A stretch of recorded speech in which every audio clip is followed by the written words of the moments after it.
So, Preston, I'm sure you've heard the news by now. It's all over Twitter and social media that the new House of the Dragon teaser, an official teaser, has finally come out, showing us what the series would look like. And I'm sorry, House of the what? House of the Dragon. I've never heard of this. Is it some sort of television program? It's a Game of Thrones prequel. You remember Game of Thrones, right? Oh, Game of Thrones. Is that the show that everyone was watching? And then they stopped watching because the final season was awful. Yeah. Okay. Okay. Yeah, no, it rings a bell. It rings a bell.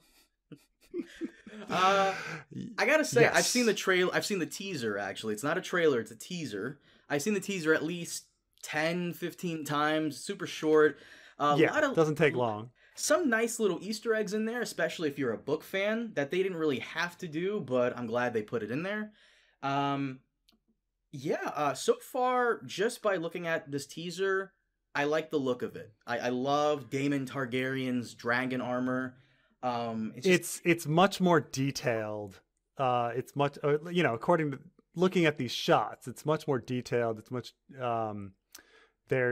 it seems to be putting more effort into the book and making things compared to the book. But, I mean, with except for the Velaryon thing, but nonetheless, all the little set details are very, I mean, I'm specifically talking about the ending, the throne shot. Oh, we'll get to that, believe me.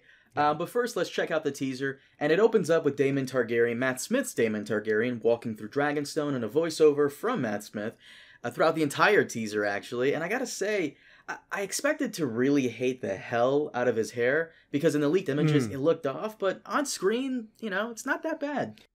Yeah. So all those shots that from people spying on filming, like it's done during the middle of the day, but then they put a blue pop filter over the lens, and all of a sudden it's dusk or nighttime, which is a pretty common thing. So all these scenes that we were seeing that we thought were during the day are actually at night. I was thinking this is exactly what Hollywood does every time there's a movie or a show that takes place in like Mexico. There's that ridiculous yellow-orange filter, because there you go, boom, Mexico. So yeah, I mean, those are the two most common pop filters. Like you've got your orange one for sunset, sunrise, making it look like it's Mexico or Los Angeles or something like that, some hot location,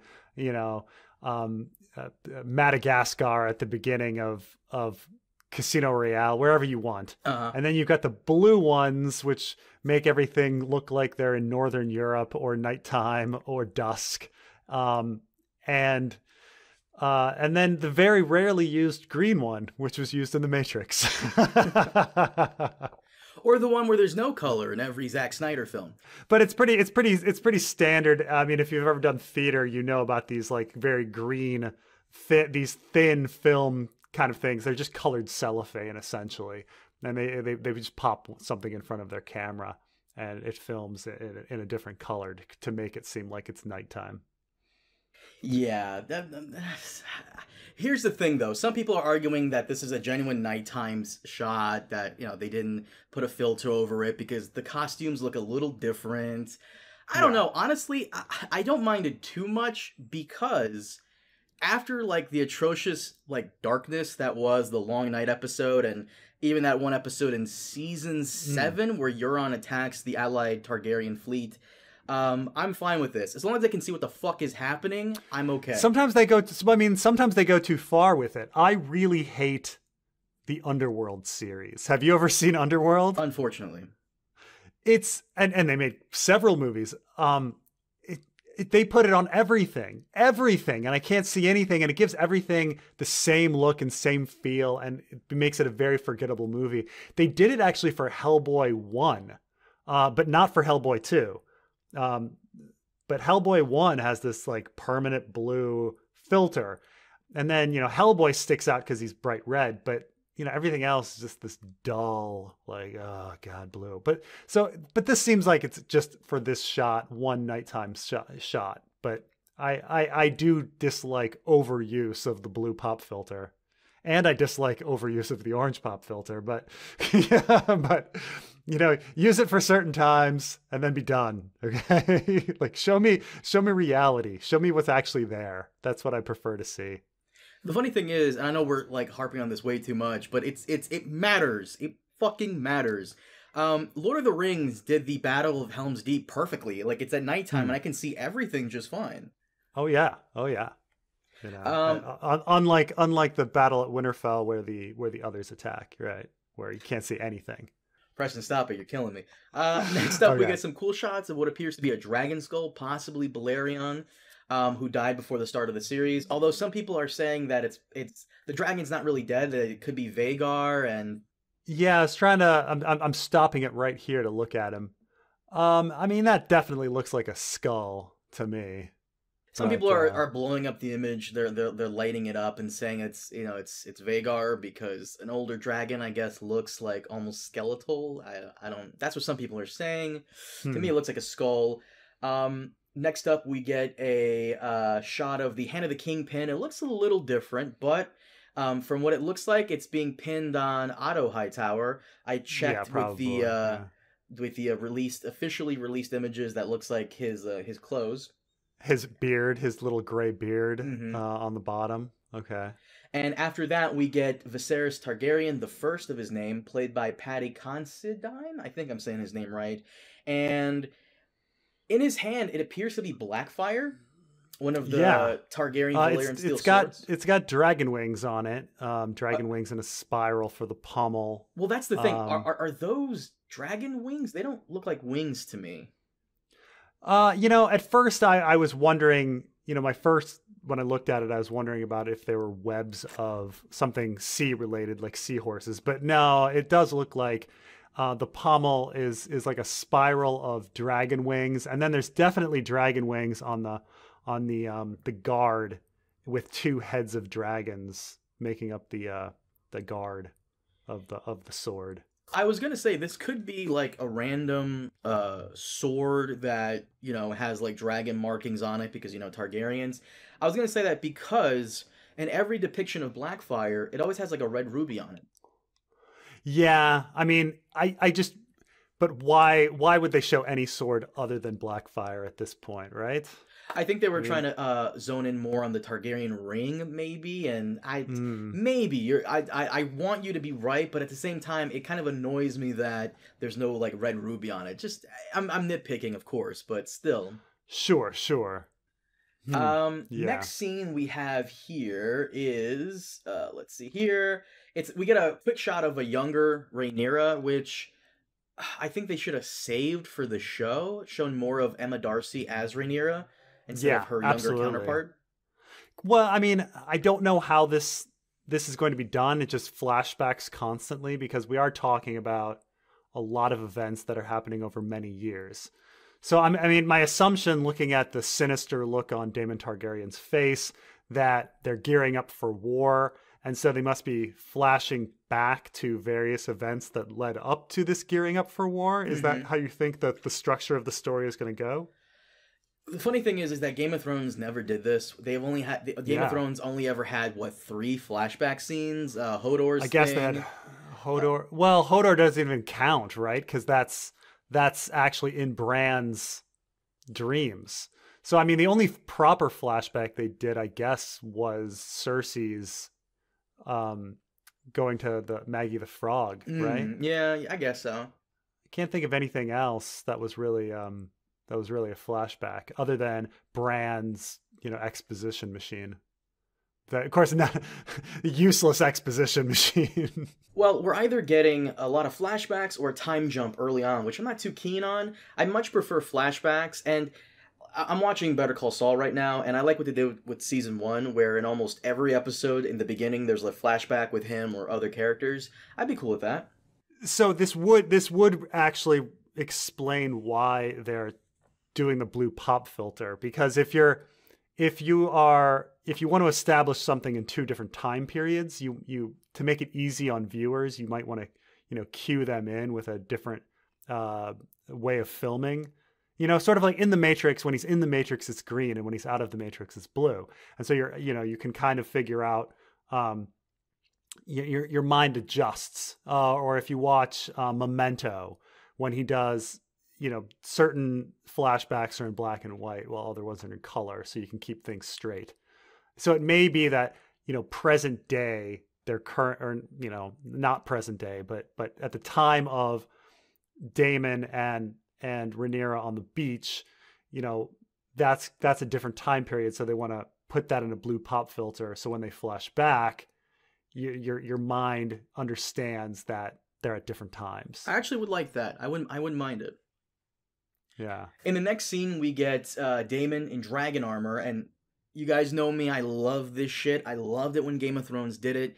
Tywin and Jaime, they had their like Lannister armor with the lion on the shoulder pad. The Tullys, they had like the fish scale on their armor. And even the Tyrells, the one time their soldiers appeared, they had the rose-shaped helmet, which I thought was super cool. Here, Daemon is in some dragon armor. Now, I don't know if this is an intentional Easter egg or maybe unintentional, but in every artist's interpretation of Rhaegar fighting Robert, he always has the helm with like the dragon wings on it. Yeah. It looks like this. Yeah.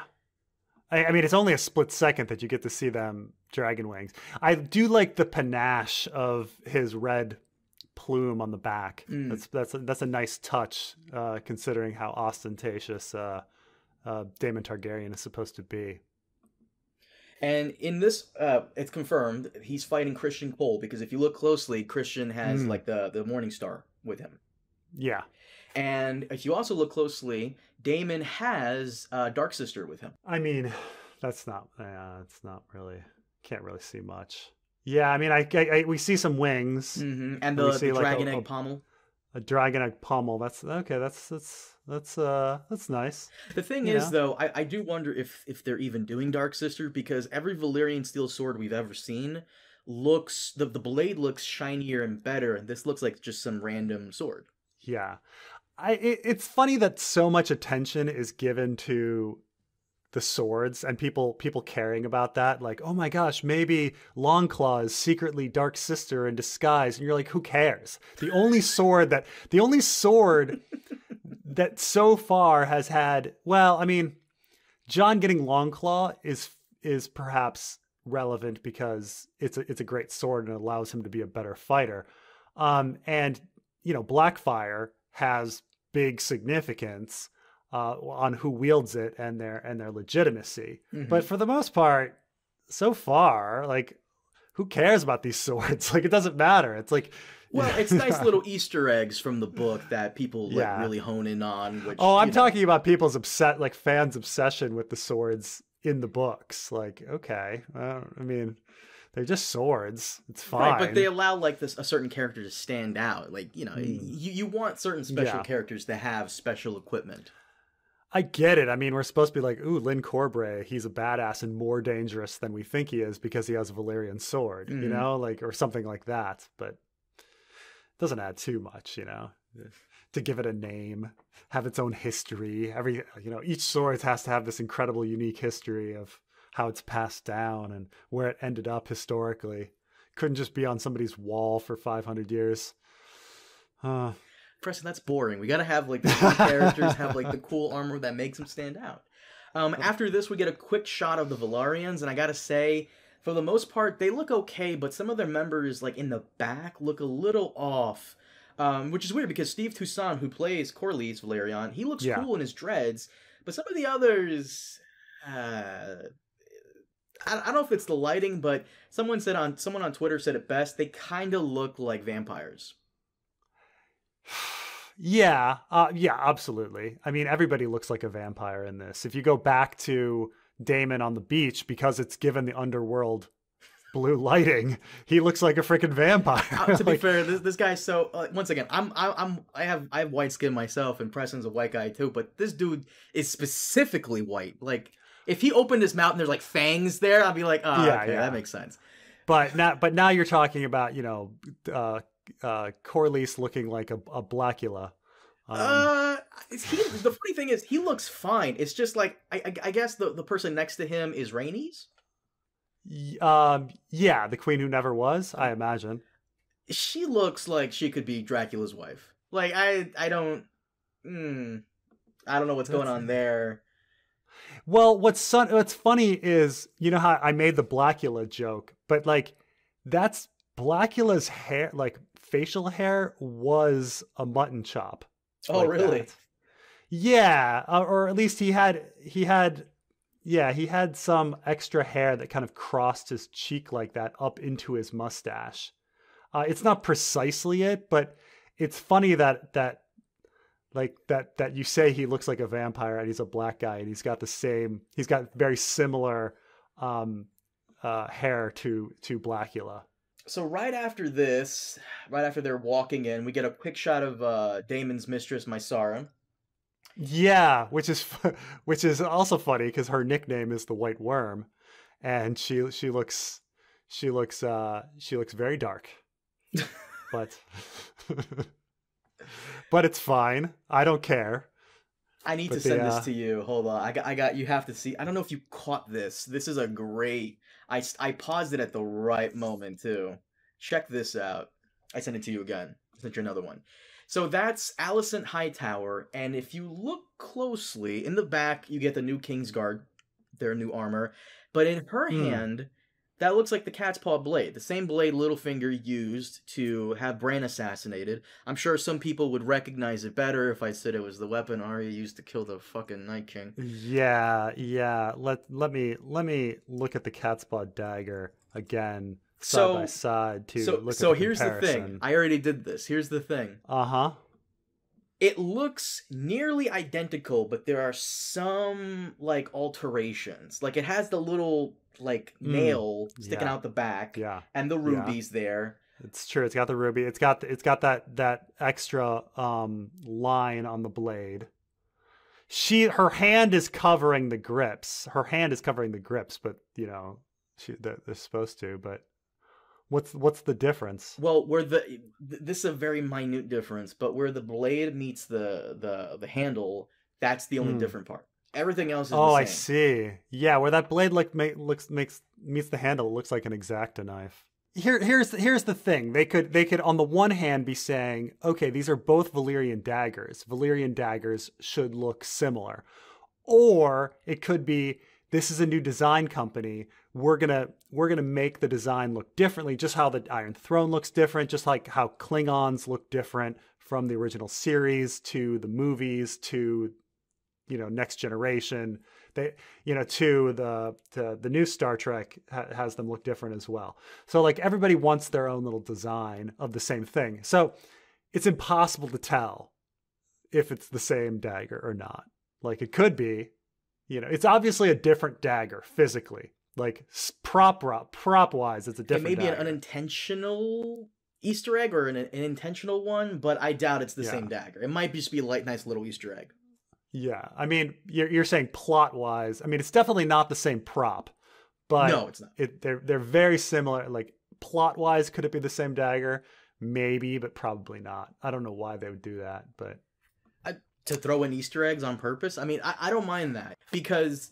And now the reason I say this is because just to randomly throw this in there, when 343 Industries took over Halo back in 2012, they changed some of the look of the enemies. New flavor, but it's still roughly the same. Yeah. Here, we've already seen what Kingsguard armor looked like during Targaryen reign in Ned Stark's Bran's dream sequence, flashback, whatever you want to call it. The Targaryen armor looked like Robert's. Not Targaryen. The Kingsguard armor looked like Robert's Kingsguard, but white, with the Targaryen sigil on it. Here, it looks more intricate, it looks nicer, it looks better. But you did say something that's making me rethink this. Bran's dream sequence / flashback. Yeah. It could be that the reason he's giving the Kingsguard that looking armor is because he's seen Robert's Kingsguard, so he's just, in his mind, making it whiter and have a Targaryen sigil on it to make it look different. It's also that, the Targaryens are allowed to change their own armor and have different style changes over the years as well. I mean, each Targaryen king doesn't have to have the same Targaryen armor just because it's, they're the same house. Like, they're allowed to change as well. That's fair, but I find it atrocious that this looks way better than the Kingsguard armor we saw in the flashback with Ned. This looks incredibly intricate. It looks very detailed. It just looks very nice. And I like this one way better than I do any of the variations we've seen in Game of Thrones. Because we say at least 3: the Roberts, Cersei's, and Aerys. And next up, a couple other scenes. Flash forward real quick. One of the Valerians is fighting someone. Can't really tell who. But what I did want to discuss was this weird-ass version of the Iron Throne. Like, personally, I'm not a fan of it at all. And I'm sure someone in the comment section is going to try to say, this is how it is in the books, bro. No, it's not. In the books, the swords are part of the throne, not the floor. Like, it's so fucking lame the way they have it here. This is so far, the sword's not looking that impressive, and the throne are my one complaints so far. It does look like they just took the old set and then just popped a bunch of swords on the floor. Yeah. Like, I can tell, yes, that it's a different throne and they've added things, but it's the same height and the same windows. Like, if you were going to do it, if you really wanted to make it look different, like, yeah, put it up at least another 6 feet, you know? And then you'd be like, oh, that's a very different looking throne. Like, had they just elevated that throne 6 more feet and had more steps and filled in the swords there, I think you wouldn't be complaining as much. But but right now it just looks like the old set with a bunch of swords. Yeah. Like, glued to the ground.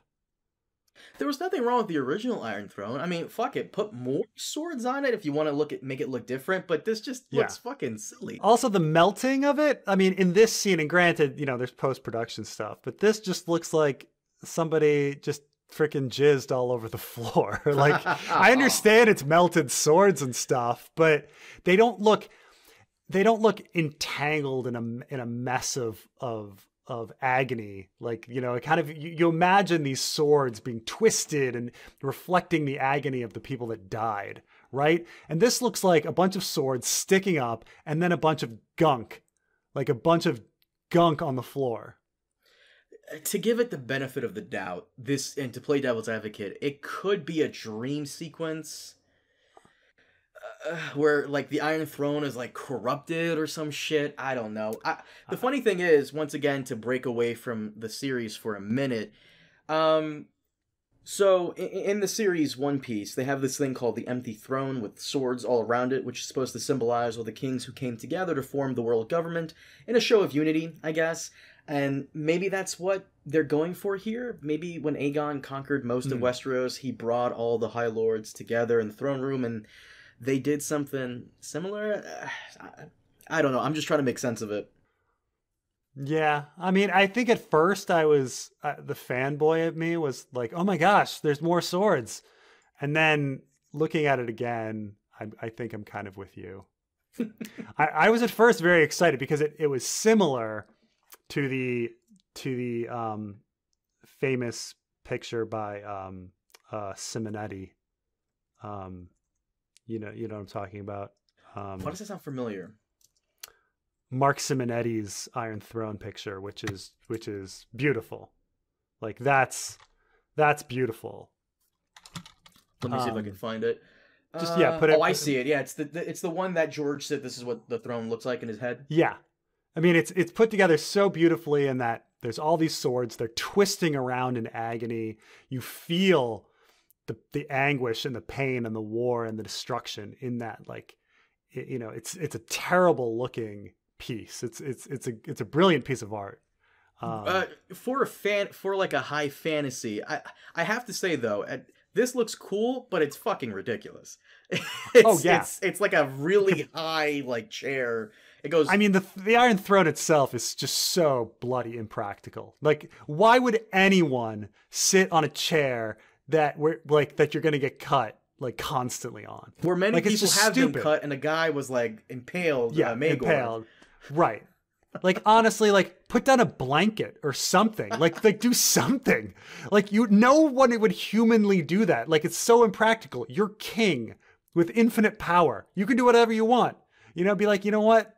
Let's put this one in the basement and we're going to have a different throne. Like, who cares? Like, who cares? It's intimidating, sure, like coming up to the king and, you know. Yeah, it's intimidating until everyone's like, dude, you've got cuts all over you. like making you look at like a dumbass. Well, the Iron Throne in Game of Thrones in the show, it looks practical. It looks like a cool throne made of swords. Absolutely.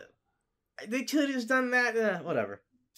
I mean, no one ever complained, even though the Iron Throne didn't have as many swords in the show. No one complained about that chair. It was much more practical. It was much more realistic, than the actual one in the book. But what you gonna do? What you gonna do? What you gonna do? But yeah, no. So far, besides those minor nitpicks, everything looks good. Yeah. Like I said, I had an issue. I think you did too with Matt Smith's like Targaryen hair, but it looks better than most of them. Yeah, I mean, once lighting and post-production is put on stuff, they can make it look fine. This is one of the things about when people went to see The Hobbit, and The Hobbit's cameras were too good, and they like picked up every detail and everything looked like a prop. And you're like, oh, right, because they are props. It's like only through like cameras that were not that good and good lighting and everything did things look, more realistic. So, a lot of the set photos and stuff can give you a different perception of how things are actually going to look in the final product. You know what I noticed was missing from the teaser? Dragons? Yep, I was just about to say that. Well, because they're still being computer generated. They're still working on that. Yeah, the show is still going. The funny thing is, we keep getting leaks almost every day. Like Dragon the Man's poor guy keeps making videos every day of like new pictures that just come out of like these fucking leaks. They're so numerous and just so like just frequent. We stopped like even making videos on it. Like we make one every now and then, but that's about it. It's ridiculous. But no, they're still filming it, which I'm surprised because normally HBO releases these types of teasers towards the end of December, to hype up their next year lineup. Yeah, but they didn't even give the month. They just said 2020. So this means, they're in the middle of filming. They don't even have an idea of when they're going to finish. They're not confident about when they're going to finish. So they didn't even give a season. Remember, like sometimes when they don't know the exact month, they'll say spring, summer, yeah. They didn't even give a season. I didn't notice that. Good point. Good looking on that. So it means, they're not confident on how quickly they can finish it with everything. So, you know what they should do to tie us over as like a gift? They should show us that Long Night prequel. At least one episode. Come on, one episode. Just like they should show us the original Game of Thrones pilot with the different Daenerys actress, where we can all laugh at it. Yeah. They should include the bloopers where when she and Khal Drogo are messing around, the horse gets horny. Did you hear about that? Oh no! You read that in the book? Yeah, that was in the making of the book. Yeah. No, they should, as a nice little Christmas gift to hype us up for the next season. Though I don't know if people would be hyped, because if the HBO executives looked at Long Night and they thought, we probably will not like it either. But I guess the big thing is that statement with that throne at the end is we are not beholden to the D&D Game of Thrones vision. We can do whatever we want at this point, and I think it's a statement being made. That we can change things at will. Sure, but like with 343 Industries and Halo, sometimes the original is better. Hopefully that's not the case here. Hopefully, but we'll see. I'm sure the first season will be fine. Will be good. It's just the problem I've seen with a lot of shows is that not a lot of shows can stick the landing. Like I was telling you a while ago how I was watching The Wire. The last season of The Wire was not great. No, because by then all the actors have negotiated their salaries up. There's a lot of expectations. There's not enough money to go around. It's tough. It's tough. Yeah, I know what you mean. Let's wrap this up. Guys, thank you so much for watching. As always, we'll see you next time with some more House of the Dragon stuff, and we'll also be back for some more Game of Thrones podcasts. We do have to finish Fire and Blood, so stay tuned for that. Sorry for the extra long hiatus we've been on, but we are back, and we'll see you soon. Have a good one.